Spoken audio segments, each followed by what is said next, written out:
Punjabi radio USA ਸੁਣ ਰਹੇ ਸਾਰੇ ਹੀ ਮਾਣਯੋਗ ਅਤੇ ਸਤਿਕਾਰਤ ਸਰੋਤਿਆਂ ਨੂੰ ਪਿਆਰ ਸਤਿਕਾਰ ਸੈਨਿਕ ਜਿਹੀ ਸਤਿ ਸ੍ਰੀ ਅਕਾਲ ਸਭ ਨੂੰ ਜੀ ਆਇਆਂ ਨੂੰ ਆਖਦੇ ਹਾਂ।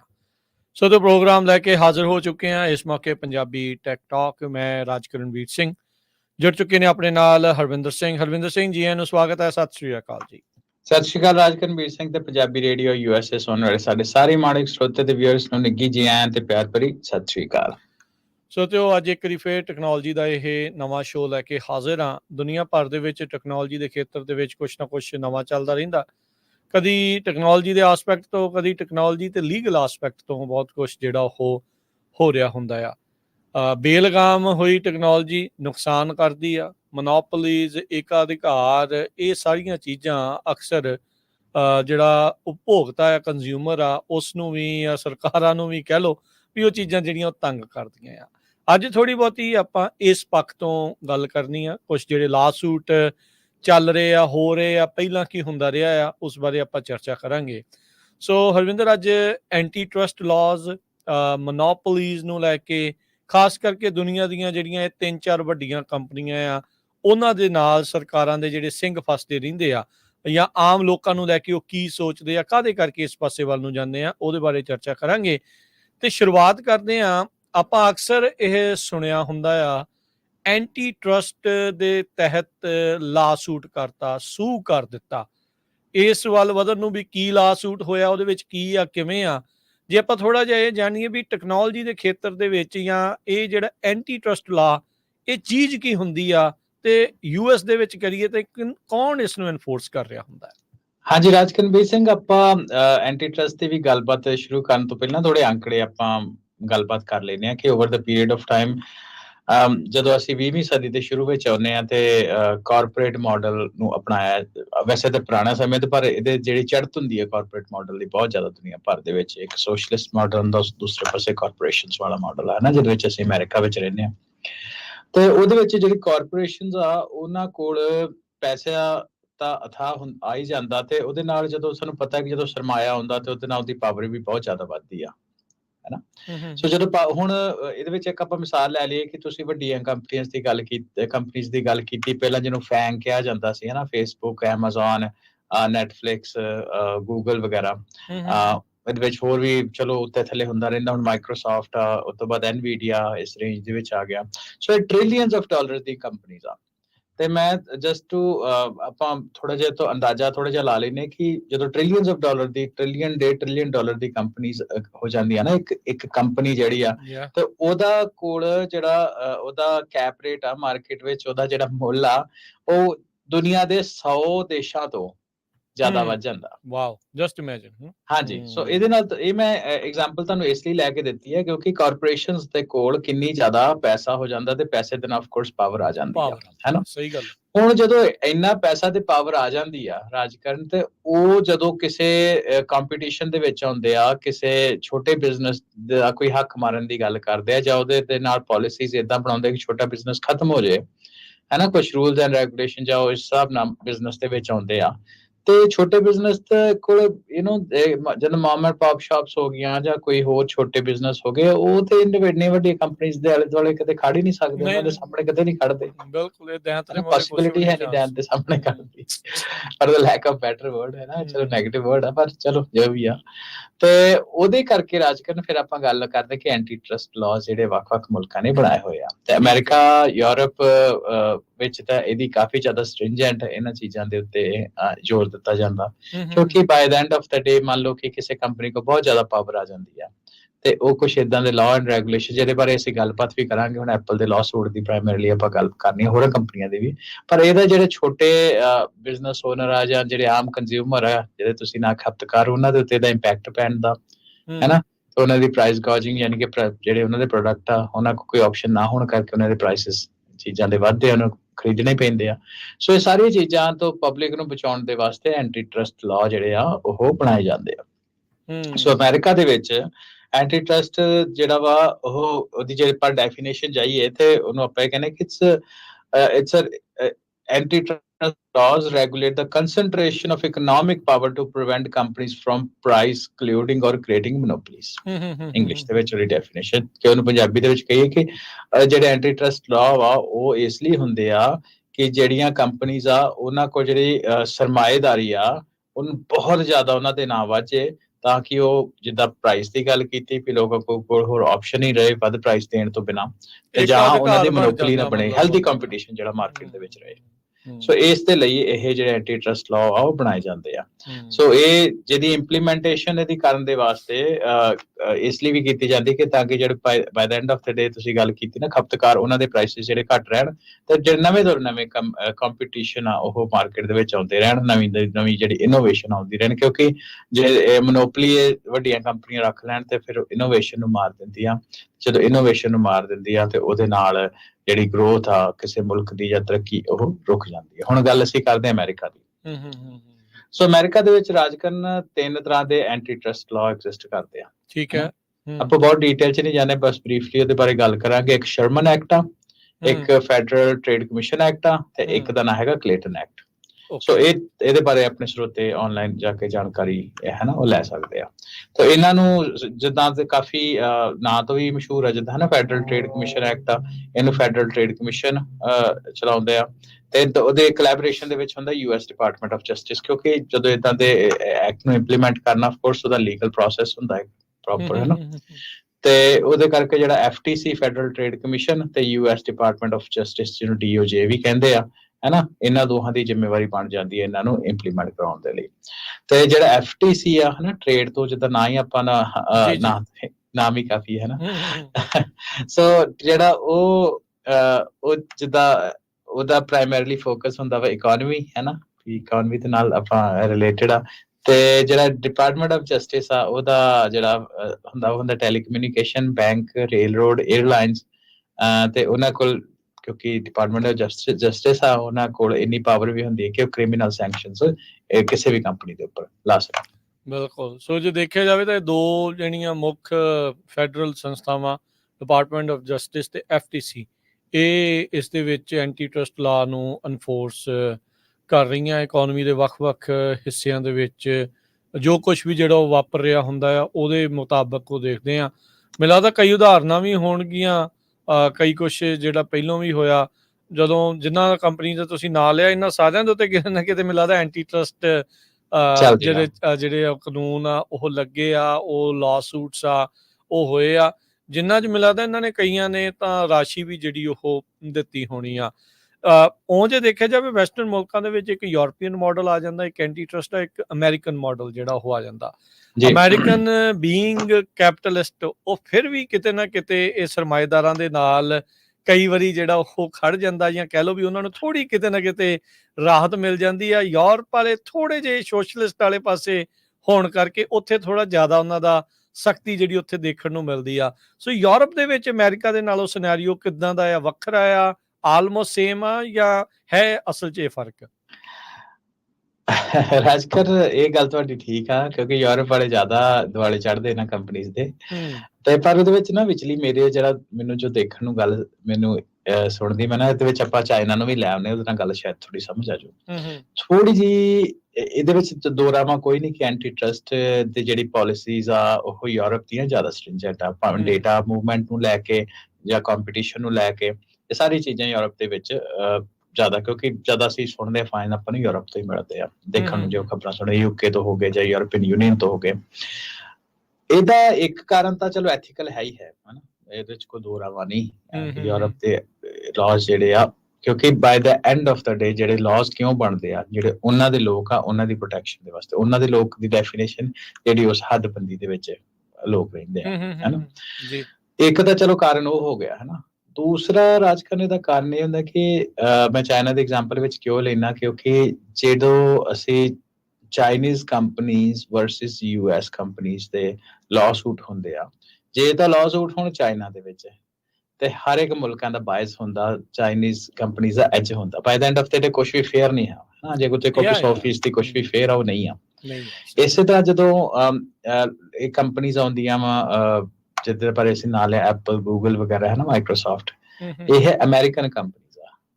ਸੋ ਜਿਹੜੀ ਯੂਰਪੀਅਨ ਕੰਪਨੀਜ਼ ਆ ਉਹਨਾਂ ਦੀ ਜਿਹੜੀ ਥੋੜੀ ਬਹੁਤੀ ਜਿਹੜੀ ਬਾਇਸ ਹੈਗੀ ਆ ਉਹ ਅਗੇਂਸਟ, ਕਿਉਂਕਿ ਉਸ ਮੁਲਕ ਦੀ ਕੰਪਨੀਜ਼ ਨਹੀਂ ਆ, ਬਾਈ ਦ ਐਂਡ ਆਫ ਦ ਡੇ ਨਾ ਉੱਥੋਂ ਪੈਸਾ ਕਮਾ ਕੇ ਅਮਰੀਕਾ ਲੈ ਕੇ ਆਉਣਾ, ਲੋਕਲ ਵੀ ਚਲੋ ਲੈ ਕੇ, ਬਾਈ ਦ end of the day headquarters ਉੱਥੇ ਆ।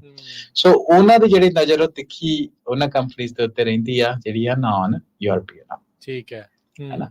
ਸੋ ਦੋਨੋਂ ਹੀ ਚੀਜ਼ਾਂ, ਸੋ ਐਥੀਕਲੀ ਵੀ ਇਹਦੇ 'ਚ ਕੋਈ ਦੋ ਰਾਵਾਂ ਨਹੀਂ। ਮੇਰੇ ਅਗੇਨ ਆਪਣਾ ਓਪੀਨੀਅਨ ਹੀ ਹੈ, ਮੇਰੇ ਓਪੀਨੀਅਨ ਦੇ ਵਿੱਚ ਕਿ ਯੂਰਪ ਦੇ ਵਿੱਚ ਜਿਹੜੇ ਲਾਜ਼ ਆ ਉਹ ਸਟ੍ਰਿਕਟ ਆ, ਉਹਨਾਂ ਦੀ ਫੋਲੋਇੰਗ ਥੋੜੀ ਜ਼ਿਆਦਾ ਵਧੀਆ, ਕਿਉਂਕਿ ਉਹ ਆਪਣੇ ਲੋਕਾਂ ਦੀ ਤੁਸੀਂ ਫੂਡ ਪਾਲਿਸੀਜ਼ ਨੂੰ ਵੀ ਲੈ ਲਓ, ਹੈ ਨਾ, ਐਂਟੀ ਕੰਪੀਟੀਸ਼ਨ, ਬ੍ਰਾਈਬਰੀ, ਥੈਫਟ, ਚੋਰੀ ਚਕਾਰੀ, ਹੈ ਨਾ, ਇੱਕ ਦੂਜੇ ਉਹ ਜਿਹੜੇ ਲਾਅ ਹੈਗੇ ਯੂਰਪ ਦੇ, ਉਹ ਆਪਣੇ ਲੋਕਾਂ ਦੇ ਪ੍ਰਤੀ ਜ਼ਿਆਦਾ ਸੁਹਿਰਦ ਆ ਵਰਸਿਸ ਅਮਰੀਕਾ। ਕਿਉਂਕਿ ਅਮਰੀਕਾ ਦੇ ਵਿੱਚ ਸਾਨੂੰ ਪਤਾ ਕਿ ਲੌਬਿੰਗ ਜਿਹੜੀ ਉਹ ਲੀਗਲ ਆ, ਤੇ ਜਿਹੜੀ ਵੱਡੀ ਕੰਪਨੀਜ਼ ਆ ਹੁਣੇ ਨਾਂ ਲੈ ਕੇ ਹਟੇ ਆ, ਇਹਨਾਂ ਕੰਪਨੀਜ਼ ਕੋਲ ਅਥਾਹ ਸਰਮਾਇਆ ਹੁੰਦਾ ਤਾਂ ਕਿ ਇਹਨਾਂ ਦੇ ਲੌਬਿੰਗ ਐਫਰਟ ਵਾਸ਼ਿੰਗਟਨ DC ਵਿੱਚ ਕੁਝ ਜ਼ਿਆਦਾ ਵੀ ਚੱਲਦੇ ਆ। ਸੋ ਉਹਦੇ ਕਰਕੇ ਕਾਫੀ ਵਾਰ ਅਸੀਂ ਮਾਈਕਰੋਸਾਫਟ ਵਾਲੇ ਕੇਸ ਦੀ ਵੀ ਅੱਗੇ ਜਾ ਕੇ ਗੱਲ ਕਰਾਂਗੇ ਕਿ ਮਾਈਕਰੋਸਾਫਟ ਦਾ ਕਿੱਦਾਂ ਕੇਸ ਡਿਪਾਰਟਮੈਂਟ ਆਫ ਜਸਟਿਸ ਨੇ ਕਿਹਾ ਸੀ ਕਿ ਮਾਈਕਰੋਸਾਫਟ ਨੂੰ ਸਪਲਿਟ ਕਰ ਦਿਓ 90s ਦੇ ਵਿੱਚ, ਪਰ ਇਵੈਂਚੁਅਲੀ ਉਹਨਾਂ ਜਦੋਂ ਰੇਟ ਪਾਈ ਅਪਰ ਕੋਰਟ ਦੇ ਵਿੱਚ ਤੇ ਉਹ ਬਚ ਗਏ। ਸੋ ਇਹ ਯੂਰਪ ਤੇ ਅਮਰੀਕਾ ਦੀ ਥੋੜੀ ਜੀ ਤੁਸੀਂ ਇਹਨੂੰ ਜੇ ਸਮਝਣਾ ਹੋਵੇ ਡਿਫਰੈਂਸ ਹੈਗਾ ਇਹ ਵਾਲਾ ਜਿਹੜਾ ਇਦਾਂ ਸਮਝਿਆ ਜਾ ਸਕਦਾ। ਸੋ ਹੁਣ ਆਪਾਂ ਗੱਲ ਕਰੀਏ American company, American department of justice Apple ਨੂੰ ਆਈਫੋਨ ਦੀ ਮੋਨੋਪੋਲੀ ਦੇ ਉੱਤੇ ਲਾ ਸੂਟ ਜਿਹੜਾ ਉਹ ਕਰ ਦਿੱਤਾ। ਇੱਕ ਹੋਰ ਨਵਾਂ ਐਂਟੀ ਟਰਸਟ ਕੇਸ ਦੇ ਵਿੱਚ ਦੇਖਿਆ, ਜਿੱਦਾਂ ਆਪਾਂ ਪਹਿਲਾਂ ਵੀ ਹੁਣ ਜ਼ਿਕਰ ਕਰ ਰਹੇ ਹਾਂ ਵੀ ਇਹ ਐਂਟੀ ਟਰਸਟ ਕੇਸ ਜ਼ਿਆਦਾਤਰ ਟੈਕਨੋਲੋਜੀ ਦੀਆਂ ਇਹ ਵੱਡੀਆਂ ਕੰਪਨੀਜ਼ ਦੇ ਉਲਟ ਯੂਰਪ ਵਗੈਰਾ ਦੇ ਵਿੱਚ ਦੇਖਣ ਨੂੰ ਮਿਲਦੇ ਆ। ਕਈ ਵਾਰੀ ਆਪਾਂ ਸੁਣਨ ਨੂੰ ਮਿਲਦਾ ਵੀ ਉਹ 200 ਮਿਲੀਅਨ ਦਾ 300 ਮਿਲੀਅਨ ਦਾ ਫਾਈਨ ਹੋ ਗਿਆ। ਉਹ ਸੁਣਨ ਨੂੰ ਬਹੁਤ ਵੱਡਾ ਲੱਗਦਾ, ਪਰ ਟ੍ਰਿਲੀਅਨਸ ਡਾਲਰ ਦੀ ਕੰਪਨੀ ਦੇ ਮੋਹਰੇ ਉਹ ਪਾਕਟ ਚੇਂਜ ਦੇ ਬਰਾਬਰ ਹੀ ਜਿਹੜਾ ਉਹ ਬਣ ਜਾਂਦਾ ਆ। ਅੱਗੇ ਵੀ ਮਿਲੀਅਨਸ ਆਫ ਉਹਨਾਂ ਦੇ ਜਿਹੜੇ ਖਪਤਕਾਰ ਆ ਤੇ ਉਹਨਾਂ ਨੂੰ ਉਹਦੇ ਵਿੱਚੋਂ ਮਿਲਣਾ ਕੀ ਹੁੰਦਾ ਉਹ ਸਭ ਨੂੰ ਹੀ ਜਿਹੜਾ ਇਸ ਦੇ ਵਿੱਚ ਪਤਾ ਆ। ਨੋਨ ਫੈਕਟ ਸੀਗਾ ਐਪਲ ਦਾ ਕਿੰਨੇ ਮਿਲੀਅਨਸ ਆਫ ਡਾਲਰ ਇਹਨਾਂ ਨੇ ਦਿੱਤੇ ਵੀ ਜਾਣਬੁੱਝ ਕੇ ਆਪਣੇ ਫੋਨ ਸਲੋ ਕੀਤੇ ਤਾਂ ਜੋ ਜਿਹੜੇ ਨਵੇਂ ਮਾਡਲਸ ਆ ਉਹਨਾਂ ਦੀ ਵਿਕਰੀ ਜਿਹੜੀ ਉਹ ਵਧਾਈ ਜਾ ਸਕੇ। ਹੁਣ ਐਪਲ ਦੇ ਟੈਕਸਟ ਮੈਸੇਜ ਨੂੰ ਲੈ ਕੇ ਐਂਡਰੋਇਡ ਦੇ ਨਾਲ ਜੋ ਰੌਲਾ ਰੱਪਾ ਆ ਉਹ ਵੀ ਇਸ ਜਿਹੜੇ ਐਂਟੀ ਟਰਸਟ ਕੇਸ ਦੇ ਵਿੱਚ ਉਹ ਵੀ ਇੱਕ ਗੱਲ ਜਿਹੜੀ ਉਹ ਬਣੀ ਆ। ਸੋ ਹਰਵਿੰਦਰ ਜੀ, ਆਪਾਂ ਹੁਣ ਇਸ ਐਪਲ ਦੇ ਉਲਟ ਡਿਪਾਰਟਮੈਂਟ ਆਫ ਜਸਟਿਸ ਦੇ ਇਸ ਐਂਟੀ ਟਰਸਟ ਲਾ ਸੂਟ ਦੀ ਗੱਲ ਕਰੀਏ, ਕੇਸ ਦੀ ਗੱਲ ਕਰੀਏ, ਕੀ ਆ ਇਸ ਦੀਆਂ ਆਪਣੇ ਕੋਲ ਡੀਟੇਲਸ, ਕਿਹੜੀਆਂ ਚੀਜ਼ਾਂ ਦੇ ਕਰਕੇ ਡਿਪਾਰਟਮੈਂਟ ਆਫ ਜਸਟਿਸ ਇਹ ਐਡਾ ਵੱਡਾ ਕਦਮ ਜਿਹੜਾ ਉਹ ਚੱਕ ਰਿਹਾ ਹੈ? ਹਾਂਜੀ, ਡਿਪਾਰਟਮੈਂਟ ਆਫ ਜਸਟਿਸ ਦੇ ਨਾਲ 16 ਸਟੇਟਸ ਦੇ ਅਟਾਰਨੀ ਜਨਰਲ ਨੇ ਰਲ ਕੇ ਇਹ ਜਿਹੜਾ civil antitrust lawsuit Apple ਦੇ ਖਿਲਾਫ ਫਾਈਲ ਕੀਤਾ। ਬਿਲਕੁਲ। ਕਾਹਦੇ ਵਾਸਤੇ? For monopolization and attempted monopolization of smartphone markets. ਠੀਕ ਆ। ਸੋ ਅੰਡਰ ਸ਼ਰਮਨ ਐਕਟ ਕੀਤਾ। ਸੋ ਉਹਦੇ ਵਿੱਚ ਰਾਜਕਨ ਖਾਸ ਤੌਰ ਤੇ ਇਹ ਕਹਿੰਦੇ ਆ ਕਿ ਐਪਲ ਨੇ ਕੁਝ ਇਦਾਂ ਦੇ ਸਟੈਪ ਚੁੱਕੇ ਜਿਹੜੇ ਕਿ ਐਂਟੀ ਲਾਸਿਸ, ਸੋ ਇਹ ਸਾਰੀ ਐਲੀਗੇਸ਼ਨਸ ਹੈ ਨਾ ਜੇ ਪ੍ਰੂਵ ਹੋਣਗੇ ਆਉਣ ਵਾਲੇ ਸਮੇਂ ਦੇ ਵਿੱਚ। ਸੋ ਉਹ ਕਹਿੰਦੇ ਆ ਜੋ ਉਹਨਾਂ ਦੇ ਐਲੀਗੇਸ਼ਨ, ਉਹ ਕਹਿੰਦੇ ਕਿ ਉਹਨਾਂ ਆਪਣੀ ਮੋਨੋਪੋਲੀ, ਕਿਉਂਕਿ ਐਪਲ ਕੋਲ ਬਹੁਤ ਵੱਡਾ ਪਲੇਟਫਾਰਮ ਆ। ਪਹਿਲਾਂ ਤਾਂ ਚਲੋ ਕੰਪੀਟੀਸ਼ਨ ਹੁੰਦਾ ਸੀ, ਨੋਕੀਆ ਦੇ ਫੋਨ ਹੁੰਦੇ ਸੀ, ਹੈ ਨਾ, ਜਾਂ ਹੋਰ ਐਂਡਰੋਇਡ ਦੀ ਕਾਫੀ ਮਾਰਕੀਟ ਹੁੰਦੀ ਹੈ, ਪਰ ਦਿਨੋਂ ਦਿਨ ਜਿਹੜੀ ਮਾਰਕੀਟ ਉਹ ਕੰਸੋਲੀਡੇਟ ਹੋਈ ਜਾ ਰਹੀ ਹੈ ਐਪਲ ਦੇ ਥੱਲੇ, ਆਈਫੋਨਸ ਦੇ ਥੱਲੇ, ਹੈ ਨਾ। ਅੱਜ ਦੇ ਸਮੇਂ ਦੇ ਵਿੱਚ ਵੇਖਿਆ ਕਿ iPhone is middle of everything, ਹੈ ਨਾ। ਮੈਂ ਰਿਪੋਰਟਸ ਫਿਰ ਚੈੱਕ ਕਰਦਾ ਸੀ, ਤਾਂ ਉਹ ਕਹਿੰਦੇ ਕਿ ਡਿਪਾਰਟਮੈਂਟ ਆਫ ਜਸਟਿਸ ਵਾਲੇ ਤੇ ਜਿਹੜੇ 16 ਹੋਰ ਅਟਾਰਨੀ ਜਨਰਲਸ ਆ ਉਹਨਾਂ ਇਹ ਦੋਸ਼ ਲਾਇਆ ਕਿ ਇਹਨਾਂ ਐਪਲ ਨੇ ਪਾਲਿਸੀਜ਼ ਜਾਂ ਕੁਝ ਐਂਟੀ ਟਰਸਟ ਵਾਇਲੇਸ਼ਨਸ ਕੀਤੀਆਂ ਜਿਹਦੇ ਕਰਕੇ ਲੋਕਾਂ ਨੂੰ ਆਈਫੋਨ ਸਵਿਚ ਕਰਨਾ, ਸਮਾਰਟਫੋਨ ਸਵਿਚ ਕਰਨਾ ਬਹੁਤ ਔਖਾ ਰਿਹਾ, ਹੈ ਨਾ। ਸੋ ਉਹਨਾਂ ਇਨੋਵੇਸ਼ਨ ਜਿਹੜੀਆਂ ਐਪਲੀਕੇਸ਼ਨਸ ਦੀਆਂ, ਪ੍ਰੋਡਕਟਸ ਤੇ ਸਰਵਿਸਿਜ਼ ਦੀਆਂ, ਉਹਨਾਂ ਨੂੰ ਰੋਕਣ ਦੀ ਕੋਸ਼ਿਸ਼ ਕੀਤੀ ਆ ਤੇ ਨਾਲ ਦੀ ਨਾਲ ਉਹਨਾਂ extraordinary cost developer, business ਤੇ ਕੰਜ਼ਿਊਮਰ ਉੱਤੇ ਪਾਈ ਆ ਆਪਣੇ ਬੈਨੀਫਿਟ ਦੇ ਵਾਸਤੇ, ਹੈ ਨਾ। ਸੋ ਇਹਦੇ ਆਪਾਂ ਹੋਰ ਵੀ ਫਰਦਰ ਡਿਟੇਲ ਦੇ ਵਿੱਚ ਜਾਣਦੇ ਹਾਂ, ਕਿਉਂਕਿ ਥੋੜਾ ਜਿਹਾ ਜਿਹੜੇ ਸਾਡੇ ਸਰੋਤੇ, ਕਿਉਂਕਿ ਆਪਾਂ ਆਈਫੋਨ ਦੇ ਕਾਫੀ, ਮੈਨੂੰ ਲੱਗਦਾ ਸਰੋਤੇ ਦੇ ਵਿਊਅਰ ਸਾਡੇ ਕੰਜ਼ਿਊਮਰ ਹੀ ਹੋਣਗੇ, ਪਰ ਕੰਜ਼ਿਊਮਰ ਤੋਂ ਬਿਨਾਂ ਵੀ ਕਾਫੀ ਚੀਜ਼ਾਂ ਹੁੰਦੀਆਂ। ਜੇ ਅੱਜ ਤੁਸੀਂ ਡਿਵੈਲਪਰ ਹੁੰਦੇ ਹੋ, ਜਿਹੜੀ ਤੁਹਾਡੀ ਐਪਲੀਕੇਸ਼ਨ ਸੌਫਟਵੇਅਰ ਤੁਸੀਂ ਐਪ ਸਟੋਰ ਦੇ ਵਿੱਚ ਜਾਂਦੇ ਹੋ, ਉਹਦੇ ਉੱਪਰ ਵੀ ਐਪਲ ਦੀ ਫੁੱਲ ਮੋਨੋਪੋਲੀ ਆ। ਕਿਹੜੀਆਂ ਐਪਲੀਕੇਸ਼ਨਸ ਅਪਰੂਵ ਹੋਣੀਆਂ, ਕਿਹੜੀਆਂ ਨਹੀਂ ਹੋਣੀਆਂ। ਅਨਲਾਈਕ ਐਂਡਰੋਇਡ ਵਿੱਚ ਕੋਈ ਵੀ ਐਪਲੀਕੇਸ਼ਨ ਤੁਸੀਂ ਕਰ ਸਕਦੇ ਹੋ, ਹੈ ਨਾ। ਕਾਫੀ ਲੂਜ਼ ਆ ਉਹਨਾਂ ਦੇ ਪ੍ਰੋਟੋਕਾਲਸ। ਉਹਦੇ ਵਿੱਚ ਕੌਣ ਕਿਹਦੇ ਥਰੂ, ਥਰਡ ਪਾਰਟੀ ਦੇ ਥਰੂ ਪੈਸੇ ਕੌਣ ਕਿੱਦਾਂ ਡਾਲਰ ਲੈ ਸਕਦਾ, ਉਹ ਵੀ ਬਹੁਤ ਰੌਲਾ ਰਿਹਾ। ਹਾਂਜੀ, ਸੋ ਉਹਦੇ ਵਿੱਚ, ਪਰ ਆਈਫੋਨ ਦੇ ਵਿੱਚ ਏਦਾਂ ਨਹੀਂ ਹੈ। ਆਈਫੋਨ ਦੇ ਵਿੱਚ ਜੇ ਤੁਸੀਂ ਡਿਵੈਲਪ ਕਰਨੀ ਕੋਈ ਐਪ ਤੇ ਉਹ ਤੁਹਾਨੂੰ ਆਈਫੋਨ ਦੇ ਥਰੂ ਪਾਸ ਹੋਣੀ ਪੈਂਦੀ ਹੈ। ਸੋ ਸਾਰੀ ਦੀ ਸਾਰੀ ਇਨਫੋਰਮੇਸ਼ਨ ਤੁਹਾਨੂੰ ਕੋਡ ਦੀ ਜਾਂ ਸਾਰੀ ਦਾ ਰਿਲੇਟਡ ਇਨਫੋਰਮੇਸ਼ਨ ਆ, ਕੀ ਤੁਹਾਡੀ ਆਈਫੋਨ ਐਪ ਨੇ ਕਰਨਾ ਵਾ, ਕਿੱਦਾਂ ਕਰ ਰਹੀ ਹੈ ਟੈਸਟਿੰਗ, ਉਹ ਸਾਰੀ ਉਹਨਾਂ ਦੇ ਡਿਵੈਲਪਰਸ ਦੇ ਥਰੂ ਜਾਣੀ। ਠੀਕ ਤੇ ਹੈ। ਉਹ ਉਹਨੂੰ ਰੋਕ ਵੀ ਸਕਦੇ ਆ, ਹਨਾ। ਕਾਫੀ ਹੱਦ ਵਿੱਚ ਤੁਸੀਂ ਇਹਦੇ ਵਿੱਚ ਦੇਖਿਆ ਵਾ ਕਿ ਉਹਨਾਂ ਰੋਕੀ ਵੀ ਆ, ਹਨਾ, ਕਈ ਐਪਸ ਜਿਹੜੀਆਂ ਵਾ। ਤੇ ਉਹਦੇ ਕਰਕੇ ਕੀ ਹੋਇਆ ਕਿ ਤਾਂ ਕਿਉਂ ਰੋਕੀਆਂ, ਕਿਉਂਕਿ ਜੇ ਉਹਦਾ ਐਪਲ ਨੂੰ ਨੁਕਸਾਨ ਹੁੰਦਾ ਸੀ। ਇੱਕ ਆਪਾਂ ਹੋਰ ਵੀ ਆਪਾਂ ਡਿਟੇਲ ਦੇ ਵਿੱਚ ਜਾਣੇ ਵੀ ਆਪਾਂ ਟੋਟਲ ਜਿਹੜੀਆਂ ਉਹਨਾਂ 5 ਚੀਜ਼ਾਂ ਦਾ ਨਾਂ ਲਿਆ ਇਸ ਐਂਟੀਟਰਸਟ ਦੇ ਵਿੱਚ, ਹਨਾ। ਠੀਕ ਹੈ। ਪਹਿਲੀ ਚੀਜ਼ ਹੈ ਕਿ ਇਨੋਵੇਟਿਵ ਜਿਹੜੀਆਂ ਐਪਸ, ਸੁਪਰ ਐਪਸ ਦਾ ਮੈਂ ਨਾਂ ਦਿੱਤਾ ਜਾਂਦਾ, ਉਹਨਾਂ ਨੂੰ ਰੋਕਿਆ। ਓਕੇ। ਠੀਕ ਆ। ਕਿ ਸੁਪਰ ਐਪਸ ਦਾ ਕੀ ਕਹਿੰਦਾ ਕਿ ਜਿਹੜੇ ਗਰੋਥ ਆਫ ਐਪਸ ਤੇ ਜਿਹੜੀ ਉਹਨਾਂ ਦੀ ਫੰਕਸ਼ਨੈਲਿਟੀ ਆ, ਉਹਨਾਂ ਨੂੰ ਸਵਿਚ ਕਰਨ ਦੇ ਲਈ, ਜਿੰਨਾ ਸਵਿਚ ਕੀਤੇ ਜਾ ਸਕਣ ਫੋਨ, ਉਹਨਾਂ ਐਪਲ ਨੇ ਰੋਕਿਆ। ਮੈਂ ਇਹਦੀ ਇੱਕ ਬੜੀ ਤਾਜ਼ਾ ਐਗਜ਼ਾਮਪਲ ਲੈਣਾ। ਚਲੋ ਆਪਾਂ WhatsApp ਦੀ ਗੱਲ ਕਰ ਲੈਂਦੇ ਹਾਂ। ਜਦੋਂ WhatsApp is cross functional app. ਤੁਸੀਂ ਐਂਡਰਾਇਡ ਉੱਪਰ ਵੀ ਚਲਾ ਸਕਦੇ ਹੋ, ਉਹਨੂੰ ਤੁਸੀਂ ਆਈਫੋਨ ਤੇ ਵੀ ਚਲਾ ਸਕਦੇ ਹੋ, ਹਨਾ। ਏਦਾਂ ਦੀਆਂ ਹੋਰ ਵੀ ਜਿਹੜੀਆਂ ਐਪਸ ਆ ਉਹ ਡਿਵੈਲਪ ਹੋਣੀਆਂ ਸੀ, ਜਿੱਦਾਂ ਇਹਦੇ ਵਿੱਚ ਲੇਜ ਕੀਤਾ ਜਾ ਰਿਹਾ, ਹਨਾ, ਕਥਿਤ ਤੌਰ ਦੇ ਉੱਤੇ। ਪਰ ਐਪਲ ਨੇ ਉਹਦੀ ਗਰੋਥ ਨੂੰ ਰੋਕਿਆ, ਕਿਉਂਕਿ ਜੇ ਤੁਹਾਡੇ ਕੋਲ, ਜੇ ਤੁਸੀਂ ਮੰਨ ਲਓ ਵੀ ਪ੍ਰਾਇਮਰੀ ਯੂਜ਼ਰ ਹੈਗੇ ਹੋ WhatsApp ਦੇ, ਫਿਰ WhatsApp ਦੇ ਐਗਜ਼ਾਮਪਲ ਹੀ ਲੈਣੇ। ਚਲੋ WhatsApp ਤਾਂ ਸਾਰੀ ਜਗ੍ਹਾ ਹੈਗੀ, ਐਪਲ ਵਿੱਚ ਵੀ ਹੈਗੀ ਆ, ਪਰ ਸਿਰਫ ਇਹਨੂੰ ਐਜ਼ ਅ ਐਗਜ਼ਾਮਪਲ ਆਪਾਂ ਯੂਜ਼ ਕਰ ਰਹੇ ਹਾਂ। ਪਰ ਜੇ ਤੁਸੀਂ WhatsApp ਯੂਜ਼ ਕਰਨੀ, ਜ਼ਰੂਰੀ ਥੋੜੀ ਕਿ ਤੁਸੀਂ ਆਈਫੋਨ ਹੀ ਰੱਖਣਾ, ਹਨਾ।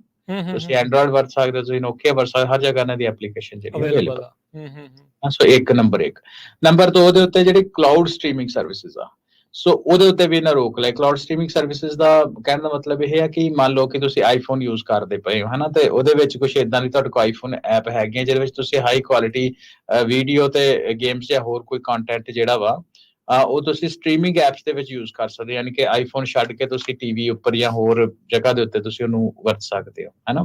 ਤੇ ਉਹਦੇ ਨਾਲ ਤੁਸੀਂ ਆਈਫੋਨ ਦੇ ਉੱਤੇ ਤੁਹਾਨੂੰ ਲੋੜ ਨਹੀਂ ਪੈਣੀ ਹੈ ਨਾ, ਇੱਕ ਵਾਰ ਤੁਸੀਂ ਐਪ ਨੂੰ ਯੂਜ਼ ਕੀਤਾ। ਸੋ ਉਹਦੀ ਵੀ ਰੋਕ ਲੋਈ, ਕਿਉਂਕਿ ਉਹਦੇ ਨਾਲ ਤੁਸੀਂ ਆਈਫੋਨ ਤੋਂ ਦੂਰ ਜਾ ਸਕਦੇ ਹੋ। ਠੀਕ ਹੈ। ਸੋ ਆਈਫੋਨ ਨੇ ਉਹਨੂੰ ਰੋਕਿਆ। ਤੀਸਰੀ ਚੀਜ਼ ਹੈਗੀ ਹੈ ਕਿ ਕ੍ਰਾਸ ਪਲੇਟਫਾਰਮ ਮੈਸੇਜਿੰਗ ਐਪਸ, ਆਪਾਂ ਉਹਦੀ ਐਗਜ਼ਾਮਪਲ ਲਈ ਨਾ ਪਹਿਲਾਂ ਹੀ, ਠੀਕ ਆ।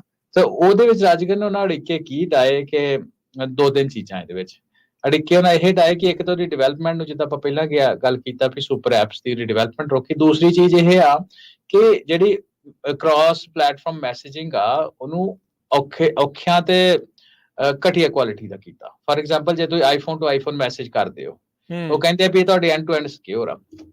ਜਦ ਕਿ ਜੇ ਤੁਸੀਂ ਆਈਫੋਨ ਤੋਂ ਐਂਡਰੋਇਡ ਕਰਦੇ ਹੋ, ਕਹਿੰਦੇ ਵੀ ਨਹੀਂ ਜੀ, ਆਪਾਂ ਨਹੀਂ ਲੈਂਦੇ, ਵੀ ਸਾਨੂੰ ਨਹੀਂ ਪਤਾ ਵੀ ਸਿਕਿਉਰ ਹੈ ਵੀ ਹੈ ਕਿ ਨਹੀਂ, ਹੈਨਾ। ਸੋ ਉਹਦੇ ਵਿੱਚ ਕੀ ਹੈ, ਇੱਕ ਕੰਪੀਟੀਸ਼ਨ ਰੋਕਣ ਦੀ ਗੱਲ ਹੋ ਗਈ ਨਾ, ਵੀ ਸਾਰੇ ਜਣੇ ਹੁਣ ਆਈਫੋਨ ਹੀ ਲੈਣ ਜੇ ਮੈਸੇਜਿੰਗ ਤੁਸੀਂ ਆਪਣੀ ਸਿਕਿਉਰ ਰੱਖਣੀ ਆ। ਤੇ ਜੇ ਕੋਈ ਐਂਡਰੋਇਡ ਲੈਣਾ ਜਾਂ ਮੈਂ ਐਂਡਰੋਇਡ ਹਾਂਜੀ। ਸੋ ਇਹ ਉਹਨਾਂ ਕਿਹਾ ਵੀ, ਸੋ ਫਿਰ ਸਾਰੇ ਚਾਹਣਗੇ ਵੀ ਸਾਡੇ ਆਈਫੋਨ ਸਿਕਿਉਰ ਹੋਣ, ਯਾਰ 4 ਪੈਸੇ ਵੱਧ ਖਰਚ ਲਓ, ਆਈਫੋਨ ਹੀ ਲਓ, ਹੈਨਾ। ਜਿਹੜੀ ਚੌਥੀ ਗੱਲ ਰਾਜਕਰਨ ਹੈ ਕਿ ਨਾਨ ਐਪਲ ਸਮਾਰਟ ਵਾਚਿਸ ਦੇ ਵਿੱਚ ਵੀ, ਜੇ ਤਾਂ ਤੁਹਾਡੇ ਕੋਲ ਆਈਵਾਚ ਹੈਗੀ ਹੈ, ਤੁਹਾਡੀ ਪਰਫੈਕਟ ਕੋਲੈਬੋਰੇਸ਼ਨ ਆ ਉਹਦੇ ਨਾਲ, ਹੈਨਾ, ਆਈਫੋਨ ਦੇ ਨਾਲ। ਸਹੀ ਗੱਲ ਆ। ਤੇ ਜੇ ਤੁਹਾਡੇ ਕੋਲ ਨਾਨ ਐਪਲ ਵਾਚ ਆ, ਤੇ ਉਹਦੇ ਕਰਕੇ ਰਾਜਕਰਨ ਉਹਨਾਂ ਦੀ ਜਿਹੜੇ ਸਾਰੇ ਦੇ ਸਾਰੇ ਫੀਚਰ ਆ, ਜਾਂ ਰੀਅਲ ਟਾਈਮ ਇਨਫੋਰਮੇਸ਼ਨ ਆ, ਜਾਂ ਉਹਨਾਂ ਦੀ ਕਨੈਕਟੀਵਿਟੀ ਦੇ ਨਾਲ ਰਿਲੇਟਡ ਚੀਜ਼ਾਂ ਹੈ ਜਾਂ ਫੀਚਰਸ ਹੈਗੇ, ਉਹ ਸਾਰੇ ਦੇ ਸਾਰੇ ਆਈਫੋਨ ਦੇ ਉੱਪਰ ਨਹੀਂ ਆਏ। ਸੋ ਉਹਦਾ ਕਾਰਨ ਫਿਰ ਕੀ ਆ ਕਿ ਜੇ ਕਿਸੇ ਕੋਲ ਆਈਫੋਨ ਹੈਗਾ ਵਰਸਸ ਦੂਸਰੀ ਵਾਚ ਆ, ਉਹ ਐਪਲ ਵਾਚ ਹੀ ਲਊਗਾ, ਉਹ ਦੂਸਰੀ ਵਾਚ ਨਹੀਂ ਲਊਗਾ, ਕਿਉਂਕਿ ਸਾਰੇ ਦੇ ਸਾਰੇ ਫੀਚਰ ਕ੍ਰਾਸ ਕਮਿਊਨੀਕੇਸ਼ਨ ਉਹਨਾਂ ਦੀ ਪ੍ਰੋਪਰਲੀ ਨਹੀਂ ਆ। ਸੋ ਇਹਦੇ ਨਾਲ ਕੀ ਹੁੰਦਾ ਕਿ ਜਿਹੜੇ ਸਾਨੂੰ ਇਹ ਸਾਰਿਆਂ ਨੂੰ ਪਤਾ ਜਿਹੜੇ ਆਈਫੋਨ ਦੀਆਂ ਐਪਲ ਦੀਆਂ ਆਈ ਵਾਚਿਸ ਆ ਉਹ ਮਹਿੰਗੀਆਂ, ਜਦ ਕਿ ਦੂਸਰੀਆਂ ਵਾਚਿਸ ਆ ਭਾਵੇਂ ਕਿ ਸੇਮ ਫੰਕਸ਼ਨੈਲਿਟੀ ਹੋਏ ਉਹ ਸਸਤੀਆਂ, ਹੈਨਾ। ਪਰ ਕਿਉਂਕਿ ਉਹਨਾਂ ਦੀ ਜੁੜਦੀਆਂ ਕੰਪੈਟੀਬਿਲਿਟੀ ਨੂੰ ਲੈ ਕੇ ਕਰ ਦਿੰਦੇ ਨੇ, ਕੰਪੈਟੀਬਿਲਿਟੀ ਦਾ ਹਨਾ ਰੌਲਾ, ਤੇ ਇਸ ਕਰਕੇ ਲੋਕੀ ਕਹਿੰਦੇ ਯਾਰ ਟੈਕਸਟ ਮੈਸੇਜ ਦਾ ਹੀ ਦੇਖ ਲਓ ਅਰਵਿੰਦਰ ਵੀ, ਬੱਬਲ ਆਉਣਾ, ਉਹ ਟਾਈਪ ਕਰ ਰਿਹਾ ਆ, ਉਹ এনवायरमेंट ਐਂਡਰੋਇਡ ਯੂਜ਼ਰ ਦੇ ਨਾਲ ਇੰਨਾ ਕੁ ਘਟੀਆ ਜਿਹੜਾ ਉਹ ਬਣਾ ਦੇਣਾ, ਨਾ ਉਹਨੂੰ ਪਤਾ ਲੱਗਣਾ, ਨਾ ਇੱਧਰ ਵੀ ਕੁਛ ਵੀ ਜਿਹੜਾ ਉਸ ਤਰੀਕੇ ਦੇ ਨਾਲ ਜਿਹੜਾ ਉਹ ਪੇਸ਼ ਕਰਨਾ ਵੀ ਉਹ ਮਾੜੀ ਗੱਲ ਆ। ਸੋ ਬੇਸਿਕਲੀ ਲੋਕਾਂ ਦੇ ਉੱਤੇ ਇਹ ਦਬਾਅ ਪਾਉਣਾ, ਇਹ ਮੋਨੋਪੋਲਾਈਜ਼ ਕਰਨਾ, ਜਾਂ ਕੌਨਸਪੀਰੇਸੀ ਜਿਹੜੀ ਸ਼ਰਮਨ ਐਕਟ ਦੇ ਅੰਡਰ ਜਿਹੜੀ ਇਹ ਹੈਗੀ ਹੋਈ ਆ ਵੀ ਕੌਨਸਪੀਰੇਸੀ ਏਦਾਂ ਕਰਨੀ ਵੀ ਅਸੀਂ ਮੋਨੋਪੋਲੀ ਜਿਹੜੀ ਉਹ ਬਣਾਈਏ, ਜਾਂ ਲੋਕਾਂ ਨੂੰ ਆਪਣਾ ਸਮਾਨ ਵੇਚਣ ਦੀ ਜਿਹੜੀ ਇਸ ਦੇ ਅੰਡਰ ਕੋਸ਼ਿਸ਼ ਕਰਨੀ। ਸੋ ਉਹਦੇ ਤਹਿਤ ਹੁਣ ਇਹ ਕੀਤਾ ਆ। ਇੱਥੋਂ ਤੱਕ ਕਿ ਜਿਹੜੇ ਐਰਿਕ ਗਾਰਲੈਂਡ ਨੇ, ਆਪਣੇ ਜਿਹੜੇ ਅਟਾਰਨੀ ਜਨਰਲ ਨੇ ਅਮਰੀਕਾ ਦੇ, ਉਹਨਾਂ ਨੇ ਕਿਹਾ ਵੀ ਜਦੋਂ ਆਈਫੋਨ ਦੇ ਵਿੱਚ ਕੋਈ ਬੰਦਾ ਕ੍ਰੈਡਿਟ ਕਾਰਡ ਜਾਂ ਡੈਬਿਟ ਕਾਰਡ ਵੀ ਪਾਉਂਦਾ ਆ ਐਪਲ ਦੇ ਵਾਲਟ, ਪੰਜਵਾਂ ਪੁਆਇੰਟ ਉਹੀ ਆ ਜੀ, ਹਾਂਜੀ, ਸਰਵਿਸਿਜ਼, ਡਿਜੀਟਲ ਵਾਲਟ ਦੀ ਸਰਵਿਸਿਜ਼ ਵੀ ਐਪਲ ਆਪਣੇ ਆਪ ਨੂੰ ਉਸ ਪ੍ਰੋਸੈਸ ਦੇ ਵਿੱਚ ਧੱਕੇ ਨਾਲ, ਜਿਹੜਾ ਜਦੋਂ ਦੀ ਮਾਸੀ ਬਣਨ ਵਾਲੀ ਜਿਹੜੀ ਗੱਲ ਆ ਵੀ ਉਹ ਕਰਦਾ ਆ, ਤੇ ਡਾਇਰੈਕਟਲੀ ਕਹਿੰਦੇ ਯੂਜ਼ਰ ਤੇ ਕਾਰਡ ਇਸ਼ੂਅਰ ਦੇ ਵਿੱਚੋਂ ਆਪਣੇ ਆਪ ਨੂੰ ਵਿੱਚ ਉਹ ਧੱਕੇ ਨਾਲ ਜਿਹੜਾ ਉਹ ਪਾ ਰਿਹਾ। ਸੋ ਐਪਿਕ ਗੇਮਸ ਵਾਲਾ ਬੜਾ ਰੌਲਾ ਪਿਆ ਸੀਗਾ ਹਰਵਿੰਦਰ, ਵੀ ਮਾਈਕ੍ਰੋਸਾਫਟ ਦਾ ਜੀ। ਉਹੀ ਸੀਗਾ ਸਿਵਲ ਲਾਸੂਟ ਇਹਨਾਂ ਦੇ ਨਾਲ ਹੀ ਜਿਹੜਾ ਉਹ ਜੁੜਿਆ ਹੋਇਆ ਸੀ ਕਿ ਐਪਲ ਦੇ ਨਾਲ ਵੀ ਥਰਡ ਪਾਰਟੀ ਕਿੱਦਾਂ ਤੁਸੀਂ ਕਾਰਡ ਲੈਣਾ ਹੈ ਜਾਂ ਟ੍ਰਾਂਜੈਕਸ਼ਨਸ ਕਿੱਦਾਂ ਹੋਣਗੀਆਂ, ਉਸ ਨੂੰ ਲੈ ਕੇ ਜਿਹੜਾ ਇਹ ਰੌਲਾ ਸੀਗਾ। ਹਾਂਜੀ, ਇਸ ਸੋ ਹਾਂ ਇਹ ਤਾਂ ਮੋਟੇ ਤੌਰ ਤੇ ਮੇਨ 5 ਗੱਲਾਂ ਹੋ ਗਈਆਂ ਨਾ। ਇਹ ਲਿਮਿਟਿੰਗ ਥਰਡ ਪਾਰਟੀ ਡਿਜੀਟਲ ਵਾਲਟਸ ਇਹਦੀ 5ਵੀਂ ਪੁਆਇੰਟ ਸੀ ਜਿਹੜਾ ਤੁਸੀਂ ਗੱਲ ਕੀਤੀ। ਪਰ ਇਹ ਤੋਂ ਇਲਾਵਾ ਵੀ ਐਪਲ ਦੇ ਕੰਡਕਟ ਦੀ ਗੱਲ ਕਰਦੇ ਆ। ਸੋ ਉਹ ਤੋਂ ਇਲਾਵਾ ਜਿਹੜਾ ਵੈਬ ਬਰਾਊਜ਼ਰ ਕਿਹੜਾ ਵਰਤਿਆ ਜਾਏ, ਹੈ ਨਾ। ਸਫਾਰੀ ਸਾਨੂੰ ਪਤਾ ਪ੍ਰਾਇਮਰਲੀ ਵੀਡੀਓ ਕਮਿਊਨੀਕੇਸ਼ਨ ਕਿੱਦਾਂ ਹੋਏ, ਹੁਣ ਸਾਨੂੰ ਉਹ ਵੀ ਪਤਾ ਵੀ ਆਈ ਕਮਿਊਨੀਕੇਸ਼ਨ, ਹੈ ਨਾ। News subscription, entertainment, automotive services, advertising, location services ਵਿੱਚ, ਹੈ ਨਾ, ਉਹਨਾਂ ਫੇਸਬੁੱਕ ਨੂੰ ਥੱਲੇ ਸੁੱਟ ਹੀ ਲਿਆ ਸੀ ਲੋਕੇਸ਼ਨ ਸਰਵਿਸਿਜ਼ ਡਿਸੇਬਲ ਕਰਕੇ, ਤੇ ਹੋਰ ਏਦਾਂ ਦੀਆਂ। ਕਹਿੰਦਾ ਐਪਲ ਨੇ ਇਦਾਂ ਇਸ ਲਈ ਕੀਤਾ ਤਾਂ ਕਿ ਉਹ ਜਿਹੜੀ ਰਿਟੈਂਸ਼ਨ ਆ ਜਿਹੜੀ ਉਹਦੇ ਐਪਲ ਇਕੋਸਿਸਟਮ ਵਿੱਚ ਆ, ਵਾਚ ਹੋ ਗਈ, ਐਪਲ ਹੋ ਗਿਆ, ਸਰਵਿਸਿਜ਼ ਹੋ ਗਈਆਂ, ਉਹਨਾਂ ਲੋਕਾਂ ਦੀ ਜਿਹੜੀ ਉਹ ਬਣੀ ਰਹੇ। ਤੇ ਇਹ ਤਕਰੀਬਨ 88 ਪੇਜਾਂ ਦਾ ਜਿਹੜਾ ਲਾਸੂਟ ਆ ਉਹ ਤੁਸੀਂ ਆਨਲਾਈਨ ਵੀ ਜਾ ਕੇ ਦੇਖ ਸਕਦੇ ਹੋ ਜੀ। ਆਪਾਂ ਬ੍ਰੇਕ ਲੈ ਲੈਨੇ ਇੱਕ, ਤੇ ਬ੍ਰੇਕ ਤੋਂ ਬਾਅਦ ਦੇ ਵਿੱਚ ਇਹਨਾਂ ਇਸ ਚਰਚਾ ਨੂੰ ਆਪਾਂ ਹੋਰ ਅੱਗੇ ਵਧਾਵਾਂਗੇ। ਕੀ ਸੋਚ ਰਹੇ ਆ, ਕੀ ਰੈਮਡੀਜ਼ ਹੋ ਸਕਦੀਆਂ ਆ, ਐਪਲ ਨੇ ਹੋਰ ਵੀ ਕੁਝ ਕੀ ਕੀਤਾ ਆ, ਉਹਦੇ ਬਾਰੇ ਵੀ ਆਪਾਂ ਜਿਹੜੀ ਉਹ ਚਰਚਾ ਕਰਦੇ ਆ। ਜੁੜੇ ਰਹਿਣਾ ਏਦਾਂ ਪੰਜਾਬੀ ਰੇਡੀਓ USA ਨਾਲ। ਪ੍ਰੋਗਰਾਮ ਪੰਜਾਬੀ ਟੈਕ ਟਾਕ ਏਦਾਂ ਹੀ ਚੱਲਦਾ ਰਹੇਗਾ ਜੀ।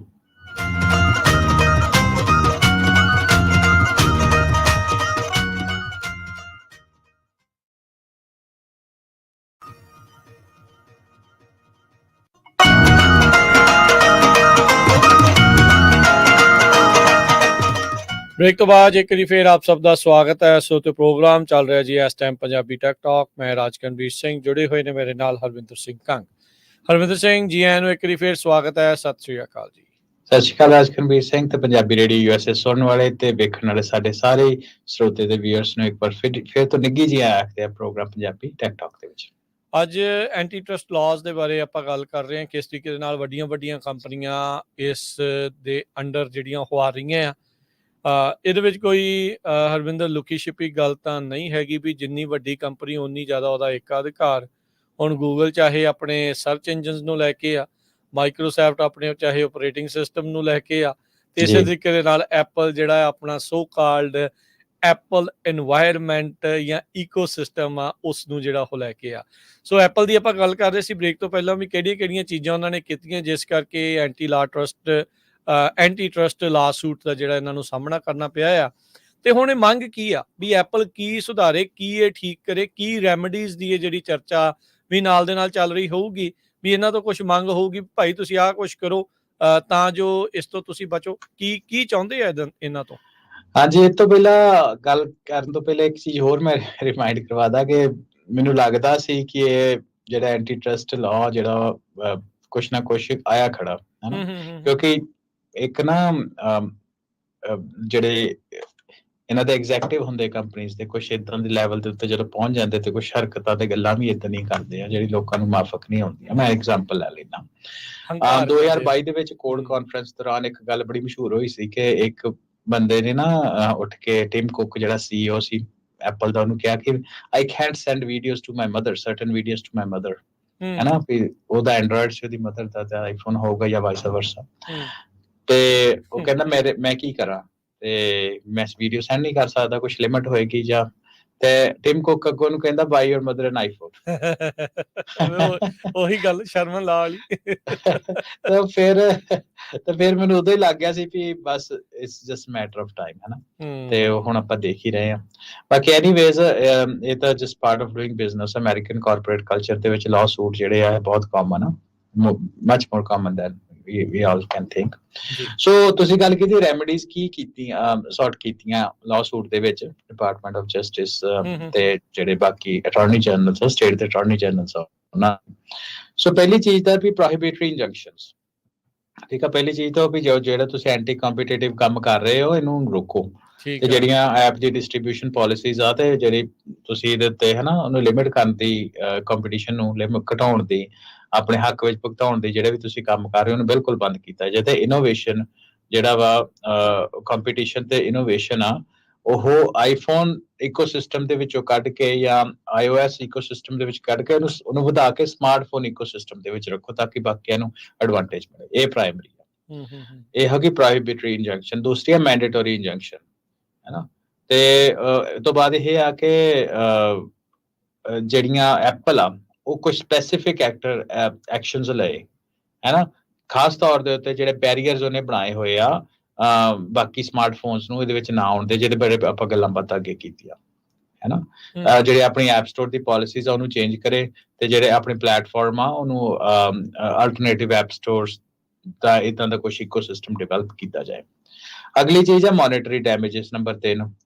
ਠੀਕ ਆ, ਜਿਹੜੀਆਂ ਸਟੇਟਸ ਇਹਦੇ ਵਿੱਚ ਆ ਰਹੀਆਂ ਤੇ ਉਹ ਲਾਜ਼ ਦੇ ਅੰਡਰ ਤੇ ਉਹਨਾਂ ਦੇ ਵਿੱਚ ਜਿਹੜੇ ਐਂਟੀ ਕੰਪੀਟੀਟਿਵ ਪ੍ਰੈਕਟਿਸ ਆ ਉਹਦੀ ਕੰਪਨਸੇਸ਼ਨ ਜਿਹੜੀ ਉਹਨਾਂ ਨੂੰ ਦਿੱਤੀ ਜਾਏ, ਡਿਵੈਲਪਰਸ ਤੇ ਕੰਜ਼ਿਊਮਰ ਦੋਹਾਂ ਨੂੰ, ਜਿਨ੍ਹਾਂ ਨੇ ਐਪਲ ਦੇ ਕਰਕੇ ਬਹੁਤ ਫੀ ਜਿਹੜੀ ਆ ਹਾਈ ਪੇ ਕੀਤੀ ਆ, ਮਤਲਬ ਕਿ ਜ਼ਿਆਦਾ ਪੈਸੇ ਪੇ ਕੀਤੇ, ਉਹਨਾਂ ਨੂੰ ਮੋਨਿਟਰੀ ਡੈਮੇजेस ਦਿੱਤੇ ਜਾਣ। ਅਗਲਾ ਹੈਗਾ ਡਿਸਗੋਰਜਮੈਂਟ। ਡਿਸਗੋਰਜਮੈਂਟ ਇਹ ਹੈ ਕਿ ਗਵਰਨਮੈਂਟ, ਸਾਨੂੰ ਪਤਾ ਹੀ ਹੈ ਕਿ ਪ੍ਰਾਈਸਿਸ ਵਧਾਉਣ ਦੀ ਉਹਨੂੰ ਕਹਿੰਦੇ ਆ, ਜਦੋਂ ਆਪਣੇ ਪ੍ਰੈਕਟਿਸਿਸ ਯੂਜ਼ ਕਰਕੇ ਜਦੋਂ ਕਿਸੇ ਨੂੰ ਲੋੜ ਉੱਥੇ ਪ੍ਰਾਈਸ ਵਧਾ ਦਿੰਦੇ, ਉਹਨੂੰ ਗਵਰਨਮੈਂਟ ਕਹਿੰਦੇ ਆ। ਸੋ ਡਿਸਗੋਰਜਮੈਂਟ ਦਾ ਮਤਲਬ ਇਹ ਆ ਕਿ ਜਿਹੜੇ ਐਪਲ ਨੇ ਇਲੀਗਲੀ ਇਸ ਕੰਮਾਂ ਕਰਕੇ ਪ੍ਰਾਈਸਿਸ ਵਧਾਏ ਆ, ਹੈ ਨਾ, ਤੇ ਜਿਹੜੇ ਉਹਨਾਂ ਨੂੰ ਉਹ ਐਪਲ ਫਿਊਚਰ ਵਿੱਚ ਇਤੋਂ ਨਾ ਲੈ ਸਕੇ। ਠੀਕ ਹੈ। ਐਂਟੀ ਕੰਪੀਟੀਟਿਵਨੈਸ ਜਿੱਦਾਂ ਉਹਨਾਂ ਨੇ ਰੱਖੀ ਆ ਵੀ ਉਹਦੇ ਤੋਂ ਜਿਹੜਾ ਫਾਇਦਾ ਚੱਕ ਰਹੇ ਵੀ ਉਹ ਘਟਾਉਣ ਉਸ ਚੀਜ਼ ਨੂੰ। ਹਾਂਜੀ ਹਾਂਜੀ, ਉਹਨੂੰ ਐਲੀਮੀਨੇਟ ਕਰਨਾ, ਹੈ ਨਾ, ਜੇ ਘਟਾਉਣ ਜੋ ਵੀ ਆ। ਉਹ ਤੋਂ ਬਾਅਦ ਕਾਸਟ ਤੇ ਫੀਸ, ਹੁਣ ਜਿਹੜਾ ਏਡਾ ਵੱਡਾ ਲਾਅ ਸੂਟ ਤਾਂ ਫਾਈਲ ਕਰਨਾ ਵਾ, ਹੈ ਨਾ, ਜਿਹੜੇ ਅਟਰਨੀ ਆ ਉਹਨਾਂ ਦੇ ਪੈਸੇ ਲੈਣੇ, ਭਾਵੇਂ ਸਟੇਟਸ ਹੈਗੀਆਂ ਭਾਵੇਂ ਡਿਪਾਰਟਮੈਂਟ ਆਫ ਜਸਟਿਸ ਆ, ਉਹਨੂੰ ਉਹਦੀ ਕਾਸਟ ਨੂੰ ਰਿਕਵਰ ਕਰਨ ਦੇ ਲਈ ਐਪਲ ਕੰਪਨਸੇਟ ਕਰੇ। ਤੇ ਜਿਹੜਾ 6ਵਾਂ ਹੈਗਾ ਥੋੜਾ ਜਿਹਾ ਵੇਗ ਆ, ਪਰ ਦੇਖਦੇ ਆ, ਉਹ ਹੈਗਾ ਕਿ ਫਰਦਰ ਰਿਲੀਫ, ਕਿ ਲਾਅ ਸੂਟ ਜਿਹੜਾ ਵਾ ਜਿਹੜਾ ਕੋਰਟ ਆ ਉਹਨੇ ਇਸ ਤਰ੍ਹਾਂ ਕਰੇ ਕਿ ਜਿਹੜਾ ਫਿਊਚਰ ਹੋਵੇ ਉਹ ਜਸਟ, ਪ੍ਰੋਪਰ ਤੇ ਐਕੁਇਟੇਬਲ ਹੋਵੇ, ਹੈ ਨਾ। ਉਹ ਮੈਜਰਸ ਲਏ, ਐਂਸ਼ੋਰ ਕਰੇ ਕਿ ਐਪਲ ਕੁਝ ਇਦਾਂ ਦੇ ਮੈਜਰ ਲਏ ਕਿ ਫਿਊਚਰ ਵਿੱਚ ਐਂਟੀ ਟਰਸਟ ਲਾਅ ਤੇ ਐਂਟੀ ਕੰਪੀਟੀਟਿਵ ਕੰਡਕਟ ਜਿਹੜਾ ਉਹ ਕਰ ਰਿਹਾ ਉਤੋਂ ਰੋਕੇ, ਉਤੋਂ ਤਬਾਹ ਕਰੇ। ਸੋ ਥੋੜਾ ਜਿਹਾ ਇਹ ਵੇਗ ਆ, ਪਰ ਚਲੋ ਜੋ ਵੀ ਉਹਨਾਂ ਦਾ ਨਾ ਲੈ ਕੇ ਦਿੱਤਾ ਲੀਗਲ ਲੋਕ ਰੈਮਡੀਜ਼ ਜਿਹੜੀਆਂ ਕਹਿ ਰਹੇ ਆ। ਹਾਂਜੀ, ਸੋ ਬਿਲਕੁਲ। ਸੋ ਇਹ ਸਾਰੀਆਂ ਚੀਜ਼ਾਂ ਦੀ ਮੰਗ ਹੈਗੀ ਆ ਐਪਲ ਤੋਂ ਵੀ, ਭਾਈ ਤੁਸੀਂ ਆਹ ਸਾਰੀਆਂ ਚੀਜ਼ਾਂ ਕਰੋ ਤਾਂ ਮੇ ਵੀ ਤੁਹਾਡਾ ਜਿਹੜਾ ਉਹ ਬਚਾਅ ਹੋਵੇ, ਪਰ ਦੇਖੋ ਕੀ ਬਣਦਾ ਆ। ਹੁਣ ਆਪਾਂ ਹਰਵਿੰਦਰ ਗੱਲ ਕਰ ਲੈਂਦੇ ਆ ਜਿਹੜੀਆਂ ਕੁਝ ਹੋਰ ਵੱਡੀਆਂ ਕੰਪਨੀਆਂ, ਉਹਨਾਂ ਦੇ ਉੱਤੇ ਹੋਏ ਜਿਹੜੇ ਐਂਟੀ ਟਰਸਟ ਲਾ ਸੂਟਸ ਆ, ਉਹਨਾਂ ਨੂੰ ਲੈ ਕੇ ਕਿੱਦਾਂ ਜਿਹੜੀ ਉਹਨਾਂ ਦੀਆਂ ਇਹ ਟੈਕਨੋਲੋਜੀ ਦੀਆਂ ਜਿਹੜੀਆਂ ਪ੍ਰੈਕਟਿਸਿਸ ਆ ਉਹ ਇਸ ਹਿਸਾਬ ਦੇ ਨਾਲ ਚੱਲਦੀਆਂ ਆ ਵੀ ਭਾਈ ਵੀ ਤੁਸੀਂ ਕੰਮ ਜਿਹੜਾ ਉਹ ਖਰਾਬ ਕਰ ਰਹੇ ਆ। ਗੂਗਲ ਦੀ ਆਪਾਂ ਥੋੜੀ ਜਿਹੀ ਪਹਿਲਾਂ ਵੀ ਗੱਲ ਕੀਤੀ ਸੀ, ਇਹਨਾਂ ਦੇ ਉਲਟ ਵੀ ਜਨਵਰੀ 2023 ਦੇ ਵਿੱਚ ਇੱਕ ਐਂਟੀ ਟਰਸਟ ਲਾ ਸੂਟ ਹੋਇਆ ਸੀ, ਉਹਦੇ ਵਿੱਚ ਕੀ ਚੱਕਰ ਸੀਗਾ ਹਰਵਿੰਦਰ? ਹਾਂਜੀ, ਸੋ ਗੂਗਲ ਦੇ ਖਿਲਾਫ ਇਹ, ਕਿਉਂਕਿ ਸਾਨੂੰ ਪਤਾ ਅੱਜ ਕੱਲ ਤੇ ਟਰਮ ਹੀ ਬਣ ਗਈ ਹੈ, ਜੇ ਕਿਸੇ ਨੇ ਇੰਟਰਨੈਟ ਦੇ ਉੱਤੇ ਕੁਝ ਸਰਚ ਕਰਨਾ ਹੋਏ ਤਾਂ ਕਹਿੰਦੇ ਆ ਜਾਂ ਤਾਂ ਤੁਸੀਂ ਗੂਗਲ ਕਰ ਲਓ। ਸਹੀ ਗੱਲ ਆ, ਹੈ ਨਾ, ਕੋਈ ਇੱਕ ਡੋਮੀਨੈਂਸ ਆ ਬਹੁਤ ਮਾਰਕੀਟ ਦੇ ਵਿੱਚ ਉਹਨਾਂ ਦੀ। ਤੇ ਉਹਦੇ ਵਿੱਚ ਜਿਹੜਾ ਡਿਪਾਰਟਮੈਂਟ ਆਫ ਜਸਟਿਸ ਨੇ ਕਿਹਾ ਸੀ ਕਿ ਮੋਨੋਪੋਲਾਈਜ਼ ਕਰ ਰਿਹਾ ਡਿਜੀਟਲ ਐਡਵਰਟਾਈਜ਼ਿੰਗ ਟੈਕਨੋਲੋਜੀਜ਼ ਨੂੰ। ਠੀਕ ਹੈ, ਕਿਉਂਕਿ ਜਦੋਂ ਆਪਾਂ ਸਰਚ ਕਰਦੇ ਸਾਈਡ ਦੇ ਉੱਤੇ ਐਡਵਰਟਾਈਜ਼ਮੈਂਟ ਵਗੈਰਾ ਆਉਂਦੀ, ਜਿੱਥੋਂ ਰੈਵਨਿਊ ਜਨਰੇਟ ਕਰਕੇ, ਜਿਹੜਾ ਕਿ ਉਹਦਾ ਪ੍ਰਾਇਮਰੀ ਸੋਰਸ ਹੈਗਾ ਰੈਵਨਿਊ ਦਾ, ਹੈ ਨਾ। ਸੋ ਉਹਦੇ ਵਿੱਚ ਕਿਉਂਕਿ ਗੂਗਲ ਕੋਲ ਹੁਣ ਸਰਚ ਇੰਜਨ ਲੋਕੀ ਕੀ ਕਰ ਰਹੇ ਆ, ਕੀ ਸਰਚ ਕਰ ਰਹੇ ਆ, ਕੀ ਲੋਕਾਂ ਨੂੰ ਚੀਜ਼ ਚਾਹੀਦੀ, ਡੇਟਾ ਬਹੁਤ ਜ਼ਿਆਦਾ ਪਿਆ ਹੋਇਆ ਉਹਨਾਂ ਦੇ ਕੋਲੇ। ਸੋ ਉਹਨਾਂ ਕੋਲ ਅਨਫੇਅਰ ਇੱਕ ਐਡਵਾਂਟੇਜ ਇਸ ਚੀਜ਼ ਦੀ ਹੈਗੀ, ਸੋ ਕਾਲਡ ਅਨਫੇਅਰ। ਸੋ ਉਹਦੇ ਵਿੱਚ ਰਾਜਕਰ ਨੇ ਕਹਿੰਦੇ ਕਿ ਜਿਹੜਾ ਉਸ ਜਿਹੜਾ ਡਿਪਾਰਟਮੈਂਟ ਆਫ ਜਸਟਿਸ ਆ ਉਹਨੇ ਕਿਹਾ ਸੀ ਕਿ ਇਹ ਨੰਬਰ 1 ਕੀ ਹੈ ਕਿ ਕੰਪੀਟੀਟਰਸ ਨੂੰ ਅਕਵਾਇਰ ਕਰ ਲੈਂਦੇ ਆ ਆਪਣਾ। ਠੀਕ ਹੈ, ਇਹਨਾਂ ਦਾ ਇੱਕ ਪੈਟਰਨ ਕਹਿੰਦਾ ਪੂਰਾ ਬਣ ਚੁੱਕਿਆ ਕਿ ਇਹ ਜਦੋਂ ਵੀ ਕੋਈ ਇਹਨਾਂ ਦਾ ਕੋਈ ਜਿਹੜਾ ਬਿਜ਼ਨਸ ਆ ਉਹਦਾ ਕੋਈ ਕੰਪੀਟੀਟਰ ਹੁੰਦਾ ਵਾ, ਖਾਸ ਤੌਰ ਤੇ ਡਿਜੀਟਲ ਐਡਵਰਟਾਈਜ਼ਿੰਗ ਦੇ ਵਿੱਚ, ਤੇ ਉਹਨੂੰ ਇਹ ਐਕਵਾਇਰ ਕਰ ਲੈਂਦੇ ਆ। ਠੀਕ ਆ। ਠੀਕ ਆ, ਨੰਬਰ 2 ਦੇ ਉੱਤੇ ਕਹਿੰਦੇ ਫੋਰਸ ਕਰਦੇ ਆ ਵੀ ਤੁਸੀਂ ਜਿਹੜੇ ਐਡਵਰਟਾਈਜ਼ਰ ਉਹ ਗੂਗਲ ਦੇ ਟੂਲ ਹੀ ਵਰਤਣ, ਹੈ ਨਾ। ਜਿੱਦਾਂ ਵੈਬਸਾਈਟ ਪਬਲਿਸ਼ਰ ਹੋ ਗਿਆ ਜਾਂ ਉਹਨਾਂ ਦੇ ਜਿਹੜੇ ਨਵੇਂ ਟੂਲ ਉਹਨਾਂ ਨੂੰ ਰਿਸਟ੍ਰਿਕਟ ਕਰ ਦਿੰਦੇ ਆ, ਉਹਨੂੰ ਉਹ ਇਸ ਕਰਕੇ। ਅਗਲੀ ਚੀਜ਼ ਹੈਗੀ ਆ distortion auction competition, ਡਿਸਟੋਰਟਿੰਗ auction competition, ਕਿ ਜਿਹੜੇ ਰੀਅਲ ਟਾਈਮ ਬਿਡਿੰਗ ਆ ਪਬਲਿਕ ਹੁਣ ਉਹਦੇ ਵਿੱਚ ਓਲਾ ਬਹੁਤ ਰੱਖਦੇ ਆ ਵੀ ਜਿੱਦਾਂ ਮੰਨ ਲਓ ਕਿਸੇ ਨੇ ਕੋਈ ਐਡਵਰਟਾਈਜ਼ਮੈਂਟ ਹੈ ਨਾ ਜਿਹੜੇ ਗੂਗਲ ਦੇ ਉੱਪਰ ਐਡਵਰਟਾਈਜ਼ ਕਰਦੇ ਹੋਣਗੇ ਉਹਨਾਂ ਨੂੰ ਪਤਾ ਹੋਊਗਾ। ਸੋ ਉਹ ਉਹਦੇ ਵਿੱਚ ਕੋਈ ਵਿਜ਼ਿਬਿਲਿਟੀ ਬਾਹਲੀ ਹੈ ਨਹੀਂ ਹੈ ਨਾ। ਗੂਗਲ YouTube ਵੀ ਗੂਗਲ ਦਾ ਹੀ ਆ ਵੀ ਉਹਦੇ ਵਿੱਚ ਰੀਅਲ ਟਾਈਮ ਤੁਸੀਂ ਐਡਵਰਟਾਈਜ਼ਮੈਂਟ ਨਹੀਂ ਕਰ ਸਕਦੇ। ਉਹਦੇ ਵਿੱਚ ਓਲਾ ਬਹੁਤ ਆ ਹੈ ਨਾ, ਉਹ ਰੀਅਲ ਟਾਈਮ ਇਨਫੋਰਮੇਸ਼ਨ ਉਹਨਾਂ ਨੂੰ ਮਿਲਦੀ ਨਹੀਂ ਆ ਤੇ ਉਹਦੇ ਕਰਕੇ ਜਿਹੜੇ ਗੂਗਲ ਐਡ ਦੀ ਐਕਸਚੇਂਜ ਆ ਉਹਦੇ ਵਿੱਚ ਉਹਨਾਂ ਦਾ ਜਿਹੜਾ ਰੋਲ ਆ ਉਹ ਬਹੁਤਾ ਚੰਗਾ ਨਹੀਂ ਆ। ਸੋ ਅਗਲੀ ਚੀਜ਼ ਹੈ ਆਕਸ਼ਨ ਮੈਨੀਪੂਲੇਸ਼ਨ। ਸੋ ਮੈਨੀਪੂਲੇਸ਼ਨ ਇਹ ਆ ਕਿ ਜਿਵੇਂ ਗੂਗਲ ਕੋਲ ਮਲਟੀਪਲ ਪ੍ਰੋਡਕਟਸ ਹੈ ਨਾ, YouTube ਗੂਗਲ ਕੋਲ ਆ, ਸਰਚ ਗੂਗਲ ਕੋਲ ਆ, ਹੋਰ ਵੀ ਇਦਾਂ ਦੇ ਪਲੇਟਫਾਰਮ ਹੈਗੇ ਆ। ਸੋ ਉਹਦੇ ਕਰਕੇ ਉਹਨਾਂ ਕੋ ਜਿਹੜਾ ਅਨਫੇਅਰ ਕੰਪੀਟੀਸ਼ਨ ਆ ਤੇ ਕਿਉਂਕਿ ਜਸਟ ਬਾਈ ਸਕੇਲ ਜਿਹੜੇ ਬਾਕੀ ਹੋਰ ਕੰਪੀਟੀਟਰ ਆ ਇਸ ਫੀਲਡ ਦੇ ਵਿੱਚ ਉਹ ਗੂਗਲ ਨੂੰ ਕਦੇ ਵੀ ਉਹਨਾਂ ਕੰਪੀਟੀਸ਼ਨ ਨਹੀਂ ਦੇ ਸਕਦੇ ਆ। ਸੋ ਉਹਦੇ ਕਰਕੇ ਜਿਹੜੀ ਇਹਦੀ ਮੈਨੀਪੂਲੇਸ਼ਨ ਆ ਉਹ ਆਪਣੇ ਅਕ੍ਰੋਸ ਦਾ ਪ੍ਰੋਡਕਟ ਗੂਗਲ ਕਰਦਾ ਵਾ। ਜੀ ਜੀ ਬਿਲਕੁਲ। ਇਹਦੇ ਵਿੱਚ ਇਹੀ ਗੱਲ ਆ ਵੀ ਇਹਨਾਂ ਦਾ ਕੰਟਰੋਲ ਇੰਨਾ ਕੁ ਜ਼ਿਆਦਾ ਆ, ਜਦੋਂ ਹਰ ਇੱਕ ਜਾਣਾ ਹਰ ਇੱਕ ਪਾਸੇ ਇੱਕੋ ਹੀ ਚੀਜ਼ ਵਰਤ ਰਿਹਾ ਆ ਤਾਂ ਫਿਰ ਉਸ ਨੂੰ ਜਿਹੜਾ ਉਹ ਬਦਲਣਾ, ਉਸ ਨੂੰ ਜਿਹੜਾ ਉਹ ਕਰਨਾ ਕਾਫੀ ਜਿਹੜਾ ਉਹ ਔਖਾ ਹੋ ਜਾਂਦਾ। ਤੇ ਜਦੋਂ ਇੰਨੀ ਤਾਕਤ ਆ ਜਾਂਦੀ, ਇੰਨੀ ਪਾਵਰ ਆ ਜਾਂਦੀ ਆ ਤਾਂ ਮਿਸਯੂਜ਼ ਹੋਣਾ ਕਿਤੇ ਨਾ ਕਿਤੇ ਲੱਗਦਾ ਵੀ ਇਹ ਚੀਜ਼ਾਂ ਜਿਹੜੀਆਂ ਉਹ ਹੁੰਦੀਆਂ ਹੀ ਹੋਣਗੀਆਂ ਤੇ ਉਹੀ ਕੁਝ ਜਿਹੜਾ ਉਹ ਹੋ ਰਿਹਾ ਹੁੰਦਾ। ਜਦੋਂ ਆਪਾਂ ਗੱਲ ਕਰੀਏ ਵੀ ਇਹਦਾ ਹਨਾ ਇੰਪੈਕਟ ਕੀ, ਚਲੋ ਇਹ ਤਾਂ ਗੱਲਾਂ ਆਪਾਂ ਨਾਰਮਲ ਕੀਤੇ ਜੋ ਐਂਟੀ ਟਰਸਟ ਦੇ ਵਿੱਚ ਹੈਗਾ ਸੀ ਹਨਾ। ਸੋ ਉਹਦੇ ਵਿੱਚ ਇਹ ਹੈ ਕਿ ਸਿਰਫ ਇਸੇ ਕਰਕੇ ਮੋਨੋਪੋਲੀ ਕਰਕੇ ਜਿੰਨੀ ਇੰਟਰਨੈਟ ਦੇ ਉੱਪਰ ਡਿਜੀਟਲ ਐਡਵਰਟਾਈਜ਼ਿੰਗ ਹੋ ਰਹੀ ਹੈ ਰਾਜ ਕਰਨ, ਉਹਦਾ 30% ਜਿਹੜਾ ਉਹ ਕੱਲਾ ਗੂਗਲ ਹੀ ਲੈ ਜਾਂਦਾ। 30% ਜਾਂ ਜ਼ਿਆਦਾ 30% ਹਾਂਜੀ। ਸੋ ਉਹਨਾਂ ਦੇ ਅਕੋਰਡਿੰਗ ਕਿਉਂਕਿ ਹੋਰ ਵੀ ਤਰੀਕੇ ਡਿਜੀਟਲ ਐਡਵਰਟਾਈਜ਼ਿੰਗ ਜਿਹੜੀ ਆਨਲਾਈਨ ਜਿੰਨੀ ਵੀ ਹੁੰਦੀ ਹੈ ਠੀਕ ਹੈ। ਸੋ ਇੱਕ ਬੜਾ ਹੀ ਵੱਡਾ ਨੰਬਰ ਹੈਗਾ।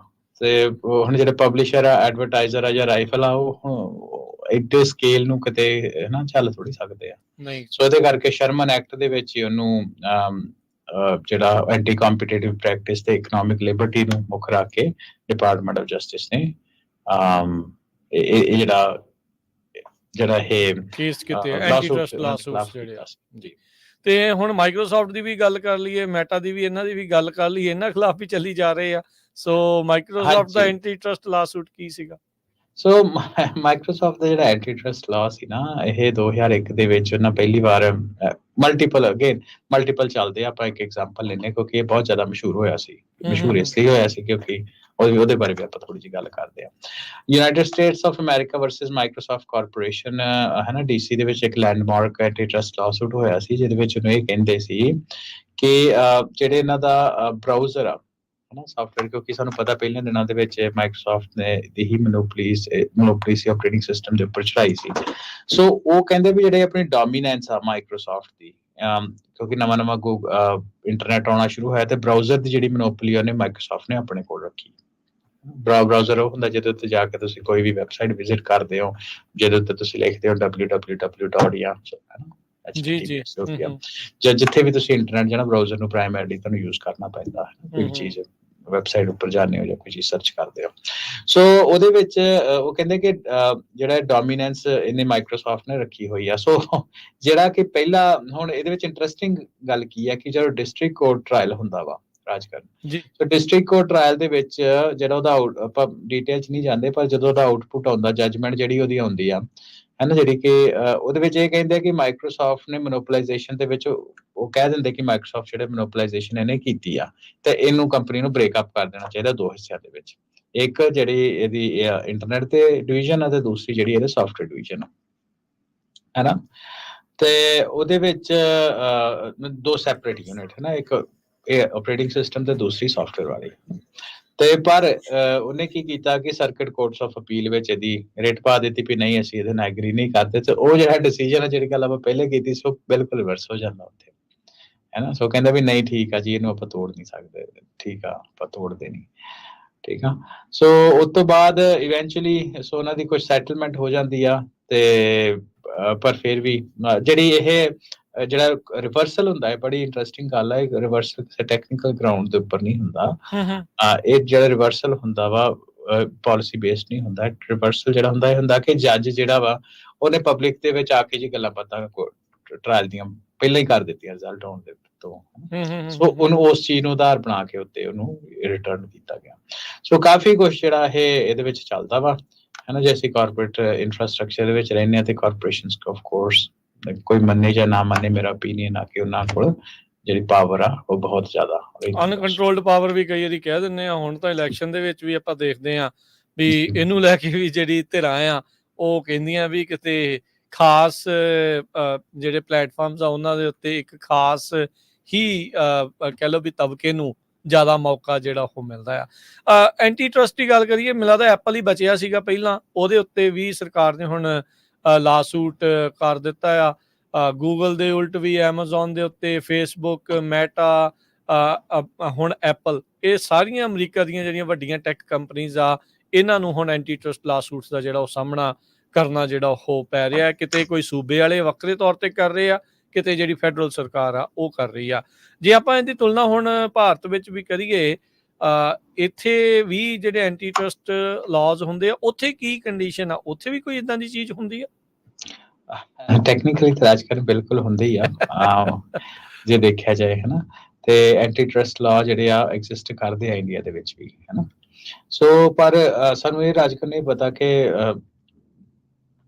ਚਲੋ ਬਹੁਤੀਆਂ ਗੱਲਾਂ ਦੇ ਵਿੱਚ ਕੀ ਜਾਣਾ, ਹਨਾ। ਔਨ ਪੇਪਰ ਤਾਂ ਹੁੰਦਾ ਹੀ, ਪਰ ਕਿੰਨੀ ਕੁ ਦੀ ਇੰਪਲੀਮੈਂਟੇਸ਼ਨ ਹੁੰਦੀ ਹੈ ਸਾਨੂੰ ਸਾਰਿਆਂ ਨੂੰ ਹੀ ਪਤਾ ਲਾਅ ਦੀ। ਸੁਣਿਆ ਕਿ ਮੋਦੀ ਗਵਰਨਮੈਂਟ ਨੇ ਅਡਾਨੀ ਦੇ ਖਿਲਾਫ ਕੋਈ, ਉਹ ਵੀ ਆਈ ਵੰਡਰ ਅਦਾਨੀ ਤੇ ਅੰਬਾਨੀ ਕਿਉਂ ਇੰਨੇ ਜ਼ਿਆਦਾ ਅਮੀਰ ਹੋਈ ਜਾਂਦੇ।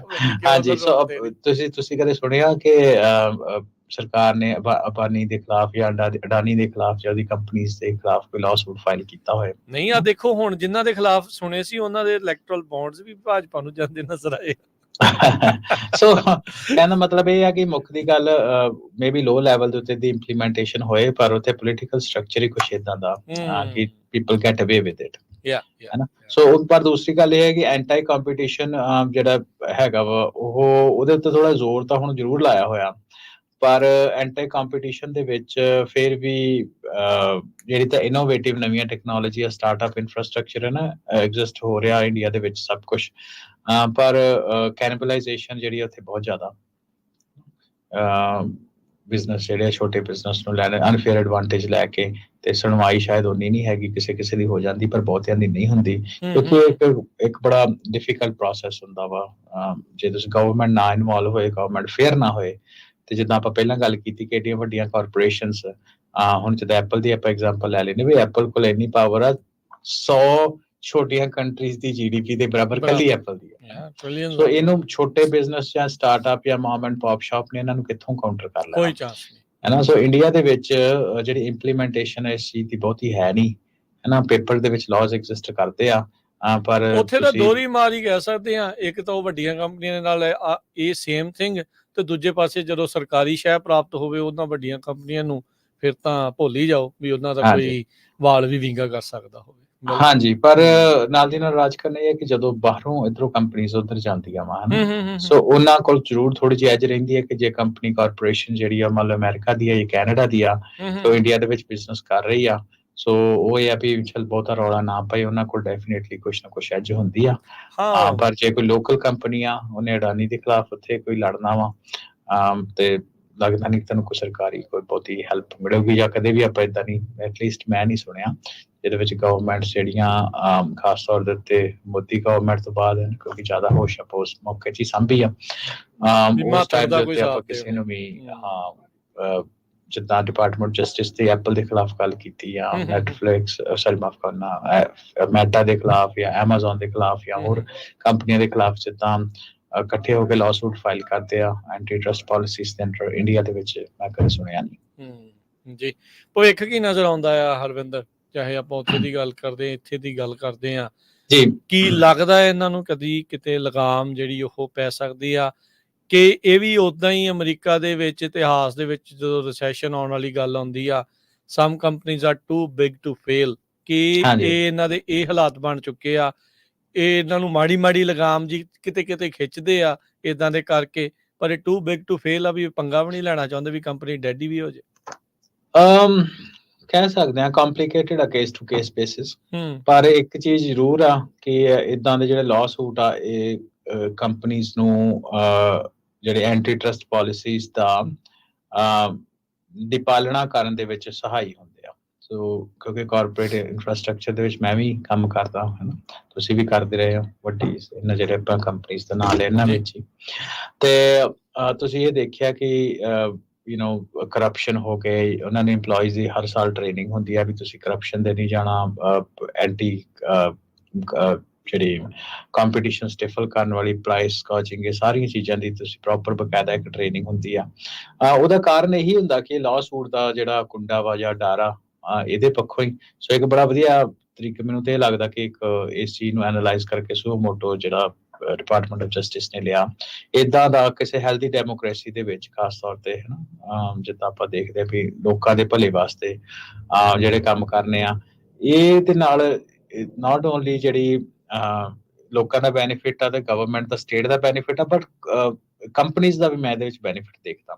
ਕਿਉਂਕਿ ਜੇ ਕੋਈ ਇੱਕ ਐਡਾ ਵੱਡਾ ਜਾਇੰਟ ਹੈ ਨਾ, ਜਾਇੰਟ ਵੱਡੀ ਕੰਪਨੀ ਆ, ਸੋ ਫੁੱਲ ਆਫ ਕਰਪਸ਼ਨ ਹੋ ਜੇ ਜਾਂ ਇਦਾਂ ਦੇ ਪ੍ਰੈਕਟਿਸਿਸ ਦੇ ਨਾਲ, ਤੇ ਵੇਖੋ ਹਿਊਮਨ ਬਿਹੇਵੀਅਰ ਆ, ਕਿਉਂਕਿ ਬੰਦੇ ਕੰਮ ਕਰਦੇ at the end of the day ਉਹਨਾਂ ਕੰਪਨੀਜ਼ ਦੇ ਵਿੱਚ, ਤੇ ਉਹ ਕੰਪਨੀ ਦਾ ਡਾਊਨਫਾਲ ਆਉਣਾ ਹੀ ਆਉਣਾ। ਆਪਾਂ ਬਹੁਤ ਵੇਖੀਏ ਪਿੱਛੇ ਜੀ ਜੀ। ਸੋ ਇਹ ਇਦਾਂ ਦੇ ਜਿਹੜੇ ਲਾਅ ਸੂਟ ਆ, ਇਹ ਬੈਨੀਫੀਸ਼ੀਅਲ ਆ ਲੋਕਾਂ ਦੇ ਵਾਸਤੇ, ਸਟੇਟ ਦੇ ਵਾਸਤੇ ਤੇ ਕੰਪਨੀਜ਼ ਦੇ ਵਾਸਤੇ।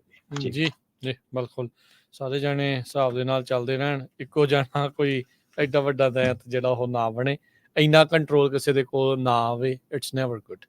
ਹਾਂਜੀ, ਸੋ ਥੋੜਾ ਬਾਈਪਾਰਟੀਜ਼ਨ ਵੀ ਜਾਂਦੇ ਗੱਲ ਕਰ ਲੈਂਦੇ ਕਿ ਬਾਈਪਾਰਟੀਜ਼ਨ ਦੇ ਵਿੱਚ ਜਿਹੜੇ ਲੈਫਟ ਪੱਖੀ ਹੈ, ਬਰਨੀ ਸੈਂਡਰਸ ਜਾਂ ਉਹਨਾਂ ਦੇ ਡੈਮੋਕ੍ਰੇਟ ਵਾਲੇ, ਹਾਂਜੀ ਵੇ ਲੈਫਟ ਵਾਲੇ ਨਾ, ਉਹ ਤੇ ਬਾਕੀ ਸ਼ੁਰੂ ਤੋਂ ਡੇ 1 ਤੋਂ ਕਹਿੰਦੇ ਕਿ ਕੰਪਨੀਜ਼ ਅਮਰੀਕਨ ਕਾਰਪੋਰੇਟ ਗਰੀਡ ਬਹੁਤ ਜ਼ਿਆਦਾ ਹੈ, ਬਹੁਤ ਵੱਡੀਆਂ ਹੋ ਗਈਆਂ, ਇਹਨਾਂ ਨੂੰ ਤੋੜ ਦੇਣਾ ਚਾਹੀਦਾ ਹੈ ਨਾ। ਪਰ ਜਿਹੜੀਆਂ ਰਾਈਟ ਵਿੰਗ ਜਿਹੜੇ ਹੈਗੇ ਆ, ਉਹਨਾਂ ਦਾ ਵੀ ਹੈਗਾ ਕਿ ਇਹਨੂੰ ਫੇਅਰ ਕੰਪੀਟੀਸ਼ਨ, ਉਹ ਆਪਣੇ ਨੂੰ ਕਹਿੰਦੇ ਤੇ ਹੈਗੇ ਵੀ ਫੇਅਰ ਕੰਪੀਟੀਸ਼ਨ, ਉਹਨਾਂ ਦਾ ਵੀ ਇਸ ਪਾਸੇ ਧਿਆਨ ਆ। ਪਰ ਜਿਹੜੀ ਸੈਂਟਰਲ ਪਾਲਿਸੀਜ਼ ਆ, ਕਿਉਂਕਿ ਦੂਸਰੀ ਗੱਲ ਇਹਨਾਂ ਕੋਲ ਪਾਵਰ ਬਹੁਤ ਆ ਅੱਜ ਕੱਲ੍ਹ, ਜਿਹੜੀ ਸਟੇਟਸ ਆ, ਨੇਸ਼ਨ ਸਟੇਟਸ ਆ, ਇਹਨਾਂ ਦੀ ਪਾਵਰ ਵੀ ਥਰੂ ਇਹਨਾਂ ਦੀ ਕਾਰਪੋਰੇਸ਼ਨਸ ਹੀ ਹੋਣ ਕਰਕੇ ਉਹ ਸ਼ਾਇਦ ਜੇ ਉਹਦੀ ਲਈ ਦੂਰ ਆ ਜਾਏ। ਜੀ ਜੀ। ਸੋ ਗੱਲਬਾਤ ਕੀਤੀ ਸੀ ਅੱਜ ਆਪਾਂ ਐਂਟੀ ਟਰਸਟ ਲਾਜ਼ ਨੂੰ ਲੈ ਕੇ, ਵੱਡੀਆਂ ਕੰਪਨੀਆਂ ਦੇ ਉੱਤੇ ਜੋ ਚੱਲ ਰਹੇ ਆ, ਕਿੱਦਾਂ ਇਹ ਮੋਨੋਪੋਲਾਈਜ਼ ਕਰਦੇ ਆ, ਇੱਕ ਅਧਿਕਾਰ ਆਪਣਾ ਜਿਹੜਾ ਉਹ ਜਮਾਉਣ ਦੀ ਕੋਸ਼ਿਸ਼ ਕਰਦੇ ਆ, ਪਰ ਉਸ ਦੇ ਉਲਟ ਕਿਤੇ ਨਾ ਕਿਤੇ ਸਰਕਾਰਾਂ ਵੀ ਲੋਕ ਕਹਿੰਦੇ ਰਹਿੰਦੇ ਆ, ਇਵੈਂਚੁਅਲੀ ਅਦਾਲਤਾਂ ਨੇ ਇਹਨਾਂ ਚੀਜ਼ਾਂ ਨੂੰ ਫੈਸਲਾ ਲੈਣਾ ਹੁੰਦਾ। ਕਿਉਂਕਿ ਅਕਸਰ ਆਪਾਂ ਦੇਖਿਆ ਹੁੰਦਾ ਵੀ ਜਦੋਂ ਕੈਰੀਅਰਸ ਸੀਗੇ, ਆਪਾਂ T-Mobile, AT&T, Verizon, 3-4 ਹੀ ਰਹਿ ਗਏ ਆ, ਨਹੀਂ ਤਾਂ ਕਿੰਨੇ ਜ਼ਿਆਦਾ ਮਰਜ ਹੋ ਗਏ। ਕਈ ਵਾਰੀ 에ਅਰਲਾਈਨਸ ਦੇ ਮਰਜਰ ਨੂੰ ਰੋਕ ਵੀ ਦਿੱਤਾ ਜਾਂਦਾ, ਨੈਟਵਰਕਸ ਦੇ ਮਰਜਰ ਨੂੰ ਰੋਕ ਦਿੱਤਾ ਜਾਂਦਾ। ਸੋ ਉਹ ਇਸੇ ਕਰਕੇ ਹੀ ਰੋਕਣ ਦੀਆਂ ਇਹ ਕਵਾਇਦਾਂ ਹੁੰਦੀਆਂ ਆ ਵੀ ਇੰਨੀ ਕੁ ਵੱਡੀ, ਵੀ ਹੈਲਦੀ ਕੰਪੀਟੀਸ਼ਨ ਰਵੇ, ਕਿਤੇ ਇੰਨੀ ਕੁ ਵੱਡੀ ਕੰਪਨੀ ਨਾ ਬਣ ਜਾਵੇ ਵੀ ਬਾਅਦ ਚ ਭਰਾਵਾ ਇਹਨਾਂ ਨੂੰ ਮਨਾਉਣਾ ਜਾਂ ਇਹਨਾਂ ਨੂੰ ਕੁਛ ਲੀਹ ਤੇ ਲਿਆਉਣਾ ਜਿਹੜਾ ਉਹ ਔਖਾ ਹੋ ਜਾਵੇ। ਸੋ ਅੱਜ ਇਹ ਗੱਲਾਂ ਬਾਤਾਂ ਕੀਤੀਆਂ ਹਰਵਿੰਦਰ, ਬਹੁਤ ਧੰਨਵਾਦ। ਮਿਲਦੇ ਆਪਾਂ ਅਗਲੀ ਵਾਰ ਕਿਸੇ ਹੋਰ ਨਵੀਂ ਗੱਲਬਾਤ ਦੇ ਨਾਲ। ਉਦੋਂ ਤੱਕ ਲਈ ਸਭ ਨੂੰ ਪਿਆਰ ਭਰੀ ਸਤਿ ਸ੍ਰੀ ਅਕਾਲ।